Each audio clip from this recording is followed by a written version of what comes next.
Inside the medical building, Ilara was fading fast, holding on to nothing but guilt.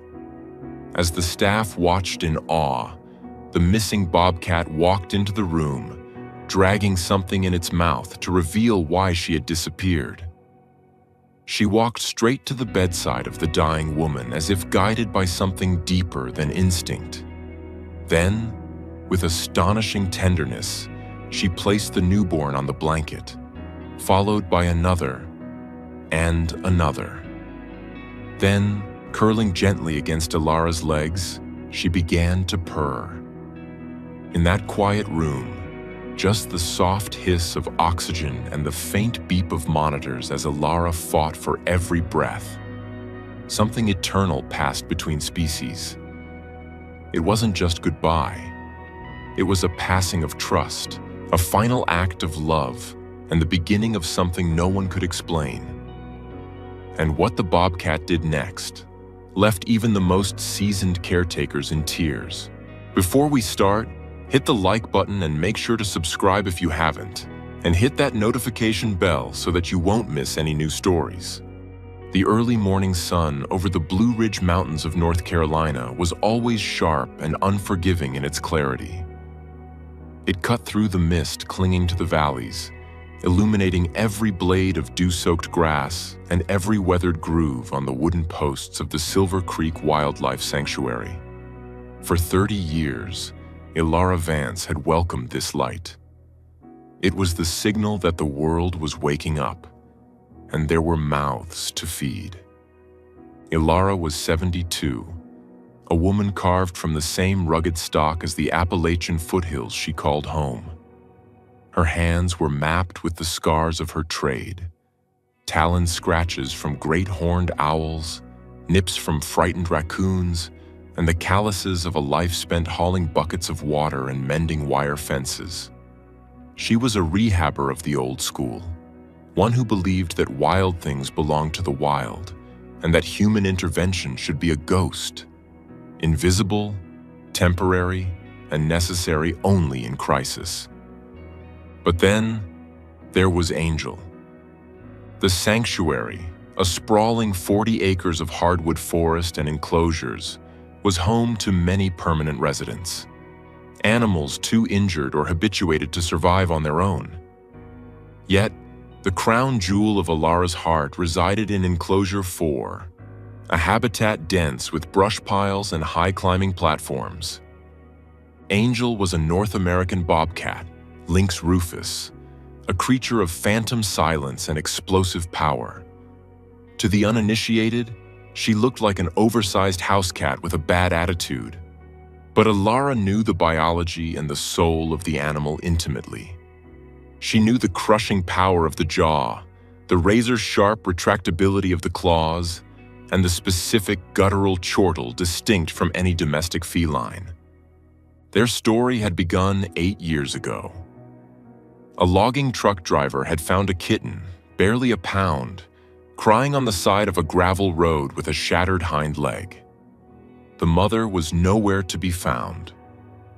When Ilara first took the kitten in, the vet, Dr. Marcus Thorne, had shaken his head. The leg required complex surgery, and even then, the animal would never hunt with the speed required for the wild. She would be a permanent resident.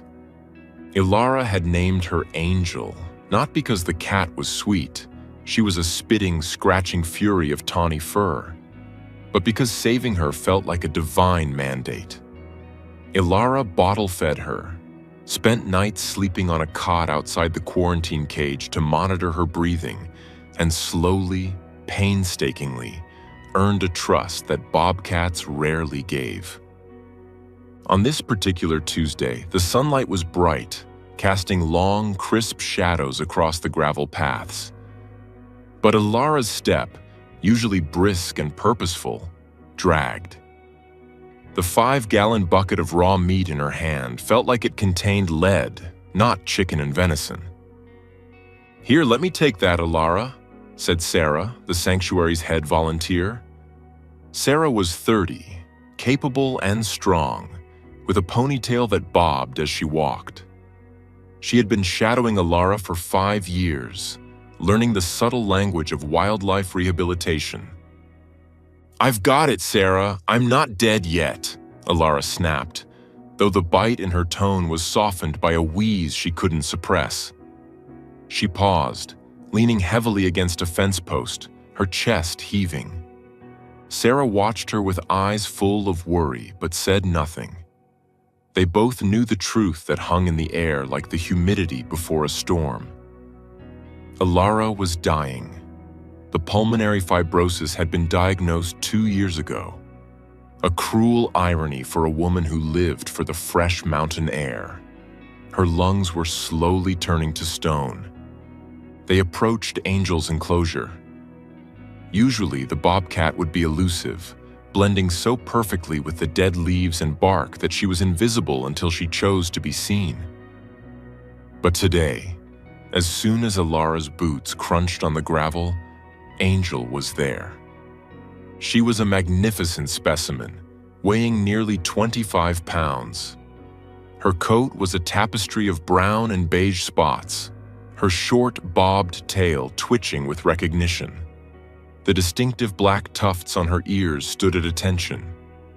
As Alara approached the wire mesh, Angel did something she only ever did for the old woman. She pressed her face against the fence and let out a low, rumbling purr, a sound deeper and more resonant than a house cat's, vibrating in the chest. "Morning, beautiful," Alara whispered, slipping a piece of chicken through the specialized feeding chute. "You look good today. Bright eyes." Angel didn't eat immediately. Instead, she paced the fence line, her golden eyes locked onto Alara's face. The animal chuffed, a soft expulsion of air, and reached a paw through the mesh, tapping the air toward Alara. "She knows," Sarah said softly from behind. "Don't be silly. She's a cat, not a fortune teller," Alara dismissed, though she felt the weight of the animal's gaze. Animals, especially wild ones, were attuned to weakness. In the wild, weakness was a dinner bell. But in Angel's eyes, there was no predation, only a confusing, anxious intensity.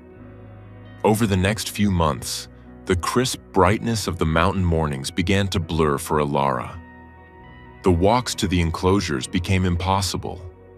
The oxygen tank, once a nighttime aid, became a constant tether, a plastic tube snake that followed her everywhere. Eventually, Dr. Thorne and Sarah made the decision Alara couldn't bring herself to make. She was moved from her small cabin on the ridge to the medical building in the center of the compound. It was sterile, safe, and close to the animals, but it wasn't home.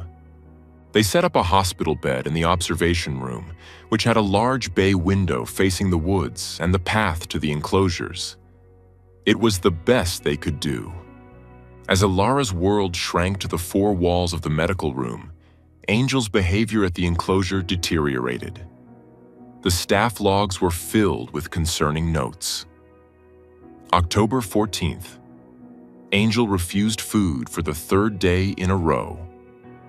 October 16th. Angel is pacing incessantly. She has worn a trench in the dirt along the south fence. October 20th. Vocalizations are increasing. Yowling at night. Sarah visited Alara every evening, sitting by the bedside where the hum of the oxygen concentrator provided a rhythmic, artificial breath. "She's depressed, Alara," Sarah said, holding the old woman's paper-thin hand. "She growls at me. She hissed at Dr. Thorne. She spends hours just staring at your old cabin." Alara stared out the window, her eyes watery. "She thinks I abandoned her. That's the trouble with taming the wild ones, Sarah. You break the contract of nature. You make them depend on a heart that will eventually stop beating." "Can we bring her to the window?" Sarah asked. "No," Alara whispered, her voice raspy. "It would stress her too much to be in a crate. Just tell her I'm here." Tell her I haven't left." 2 weeks later, a storm battered the Carolinas. It wasn't a hurricane, but a fierce autumnal gale that stripped the trees bare and turned the sanctuary into a mudslick. Thunder rattled the windows of the medical room where Alara lay, drifting in and out of a morphine-induced haze. The next morning, chaos erupted. Dr. Thorne burst into the medical room, his face pale, water dripping from his raincoat. He looked at the nurse attending Alara, then at Sarah. "She's gone," he said, his voice tight. Alara, who had been sleeping, stirred. Her eyes snapped open with a clarity that defied her condition. "Who?" "Angel," Sarah said, her voice trembling. "A tree came down in the night, took out a section of the perimeter fence in enclosure 4. We've got staff searching the woods, Alara. We'll find her." Alara tried to sit up, panic spiking her heart rate monitor into a frantic beeping. "She can't hunt properly. That leg, she's not fast enough for the coyotes. You have to find her." "We are trying, Alara. Please, lie back," Dr. Thorne urged. But they didn't find her. For 3 days, the sanctuary was in a state of emergency. Search parties combed the wet woods, thermal drones were deployed, and live traps were baited with Angel's favorite food. But the bobcat, the ghost of the forest, had vanished. Inside the medical room, Alara began to let go. The will to fight seemed to leave her with the news of Angel's escape. She stopped eating. She spent her waking hours staring out the window at the tree line, weeping silently. The guilt was a heavier weight than the fluid in her lungs. She felt she had failed the creature she had promised to protect. By the 4th evening, the doctors told Sarah that it was a matter of hours. The family had been called, but Alara had no family left, only the staff and the animals. The sun began to set, casting a warm, amber glow over the sanctuary. It was that golden hour photographers loved, where the harshness of the world is softened into painting-like hues of orange and deep violet. The room was quiet, save for the mechanical breathing of the machine and the distant call of a mourning dove. Sarah sat by the bed, reading a book Alara loved, though she knew Alara wasn't listening. Suddenly, the radio on Sarah's belt crackled. "Base, this is Unit 2. You need to see this. We're at the medical building exterior." Sarah grabbed the radio. "Did you find her?" "She found us," the voice came back, stunned. "She's at the back door. She's waiting." Sarah looked at Alara. The old woman's eyes were closed, her chest rising in shallow, hitching stutters. Sarah made a decision that went against every protocol in the handbook. "Marcus," Sarah said to the vet who stood in the doorway. "Let her in." "Sarah, we can't bring a wild bobcat into a sterile hospice room. It's dangerous. She's been loose for 3 days. She's likely terrified and aggressive." "Look at her," Sarah gestured to Alara. "She's dying of a broken heart. If Angel is at the door, she's there for a reason. I'll take the responsibility." Dr. Thorne looked at the dying woman, then sighed, nodding. "Clear the hallway. Get the catch pole just in case, but keep it out of sight." They opened the back service door. Angel stood on the concrete mat. She was muddy, her coat matted with burrs, and she looked thinner. But she didn't hiss. She didn't bolt. She looked up at Sarah with eyes that held an ancient, weary intelligence. And then, the staff noticed it. Angel wasn't alone. Held gently in her jaws, scruffed with the delicate precision only a mother possesses, was a tiny, soaking wet ball of fur. Sarah gasped. "She has a kitten." Angel stepped into the hallway, her oversized paws silent on the linoleum. She ignored the humans pressed against the walls, ignored the alien smells of bleach and medicine. She had a singular vector. She walked straight into room 104. Inside the room, the air changed. The scent of wet fur and pine needles cut through the antiseptic. Ilara's eyes fluttered open, sensing the presence. "Angel?" She breathed, the word barely a vibration. The Bobcat approached the bed. The bed was low, designed for accessibility. Angel reared up on her hind legs, resting her front paws on the mattress. She opened her mouth and gently deposited the kitten onto the white thermal blanket. It was a Bobcat kitten, no more than a few weeks old, eyes just opening, blue and cloudy. It let out a high-pitched, raspy squeak. But Angel wasn't done. She dropped to the floor and trotted back toward the door, letting out a sharp yowl at Sarah. "She wants to go back out?" Dr. Thorne asked. "No," Sarah realized, tears springing to her eyes. "She's not leaving, she's fetching." Angel disappeared into the hallway where the staff had placed a cardboard box she had been carrying, or rather dragging part of the way. From the shadows of the hall, Angel returned with a second kitten, placing it next to the first. Then a third. The room was silent, suspended in a moment of absolute awe. The staff watched through the open door, hands over their mouths, tears streaming down faces hardened by the rugged outdoor life.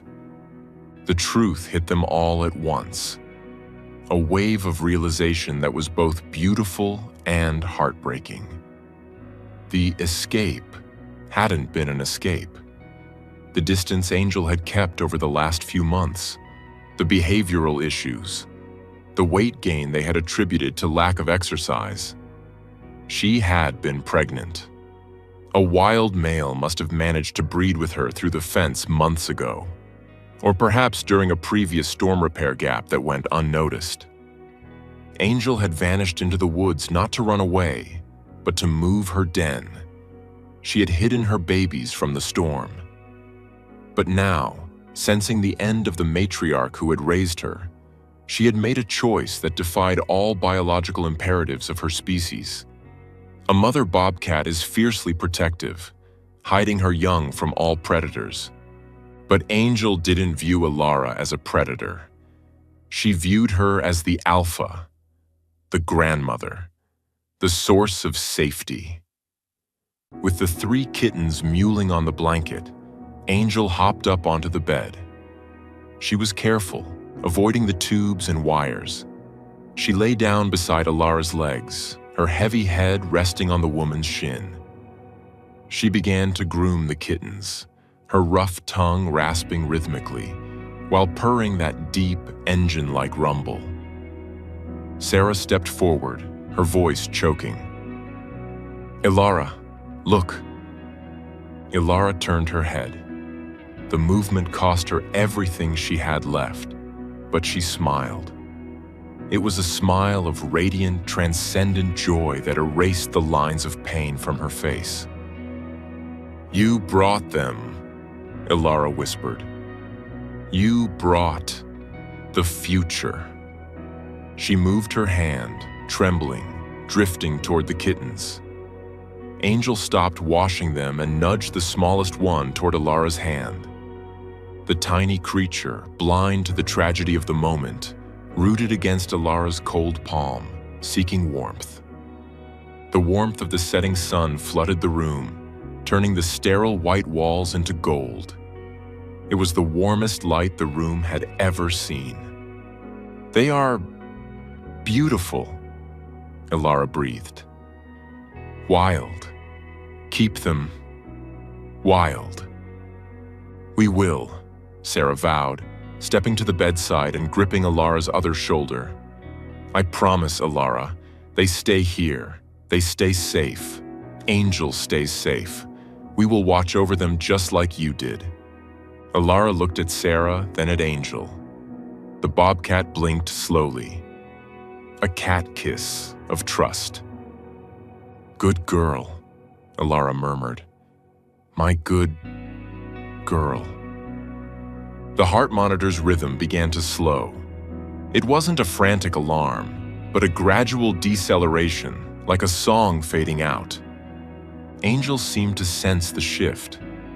She stopped purring.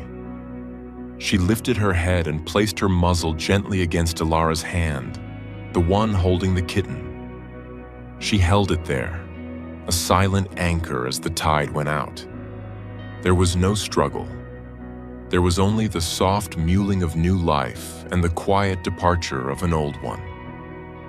When the monitor finally settled into a flat, continuous tone, Dr. Thorne reached over to silence it, his own eyes red-rimmed. Nobody moved to take the cats away. Not yet. They let the moment stretch, honoring the sacred space between species. The legacy of Silver Creek wasn't just in the fences or the funding or the land. It was right there on the bed. Angel had brought her kittens to the dying woman, not just to say goodbye, but to introduce them to the lineage of love that would protect them. She had entrusted her most vulnerable treasures to the human who had saved her. In the silence of the room, Sarah reached out and stroked Angel's head. The bobcat leaned into the touch, accepting the new guardian. "We've got them, Alara," Sarah whispered into the golden light. "We've got them all." 3 years later, the sun rose over the Blue Ridge Mountains, sharp and clear. Sarah stood on the porch of the main cabin, now the Alara Vance Education Center. She held a steaming mug of coffee, watching the mist burn off the valley floor. "Mom, look!" called a young boy, part of the morning tour group. Sarah looked toward enclosure 4, which had been doubled in size. High up on a platform made of sturdy oak logs, a large female bobcat lay basking in the sun. She was older now, her face graying around the muzzle, but she was powerful and content. Below her, wrestling in the tall grass, were 2 younger bobcats, full-grown now but still playful. The third, a female, had been released into the wild reserve at the back of the property, part of a tracking program, living the wildlife Alara had always dreamed of for them. But these 2 and their mother remained as ambassadors. Sarah smiled, feeling the warmth of the sun on her face. She walked down the path, the gravel crunching under her boots, carrying a bucket of food. As she approached the fence, the older bobcat stood up, stretched, and chuffed a greeting. "Morning, Angel," Sarah said, her voice full of affection. "Morning, little ones." Angel pressed her face against the wire, purring that deep, resonant thrum. For a moment, Sarah felt a familiar presence standing beside her, a phantom scent of old wool and antiseptic and pine. The heartbreak of that evening had faded, washed away by the relentless, beautiful endurance of life. The tears were gone, replaced by the sturdy promise kept. "They're doing good, Alara," Sarah whispered to the wind. "They're doing just fine." And in the rustle of the leaves and the golden eyes of the bobcat, Sarah knew she was heard. The circle remained unbroken,